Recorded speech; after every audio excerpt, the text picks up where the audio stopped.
তো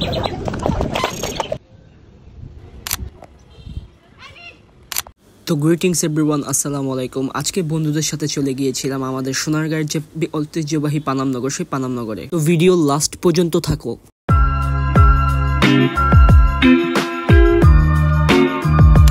তো আজকের দিনটা যেহেতু অফ ডে ছিল না, তো আমরা ভাবলাম যে চলো আজকে সোনারগাঁ তিনজনে মিলে ঘুরে আসা যাক। তো যেই কথা সেই কাজ, চলে এলাম সোনারগাঁ। তেমন কোনো মানুষই ছিল না আজকে, মানে আমরা পুরো ফুর্তিতে এবং ফ্রিতে ঘুরতে পারছি এবং সুন্দর একটা ব্লগ করতে পারছি।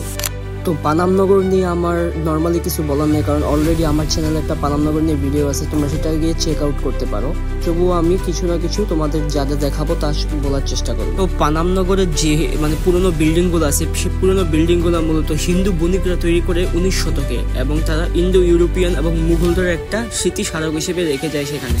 তো অবস্থিত এই বড় ঐতিহ্যবাহী প্রাচীন নগরটি বড়নগর, খাসনগর এবং বিখ্যাত পানামনগর নামে পরিচিত, এবং এখানকার স্থানীয় নায়িকা এটাকে পানামনগর বলেই চিনি। মূলত সোনারগাঁয়ের 10 কিলোমিটার নগরী বর্গ জুড়ে এই পানামনগরটা স্থাপিত হয়েছে, এবং এখানে 12 ভূঁইয়াদের অনেক ইতিহাস এখার সাথে জড়িত।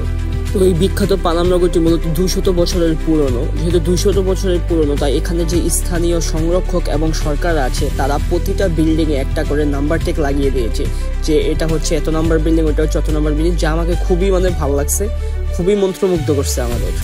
তো যেহেতু বিখ্যাত ট্রয়নগরী এবং বিখ্যাত ঐতিহ্যবাহী পানামনগর, তো এখানে তো আসলে অবশ্যই ফটো তুলতে হবে, তাই আমরা সবাই এখানে ফটো সেশন করলাম। তো দিনের যেটা বেস্ট পার্ট ছিল তা হচ্ছে দুজন ফরেনার আমাদের সাথে ছবি তুলছে, এবং তাদেরকে আমরা কিছু ছবি তুলে দিচ্ছি, যে মোমেন্টটা খুবই ভালো ছিল। তো দ্যাটস ইট ফর টুডে। এই ছিল আজকের ব্লগ। তো সবার যদি ভালো লেগে থাকে তাহলে আমার চ্যানেলটাকে অবশ্যই ফলো করো এবং ইউটিউব চ্যানেলটাকে অবশ্যই সাবস্ক্রাইব করো, এবং তোমাদের সুবিধার্থে দেখার জন্য আজকের দিন পুরো দিনের কিছু ক্লিপস তোমাদের মাঝে দিলাম। আশা করি সবাই ভালো লাগবে। আসসালামু আলাইকুম।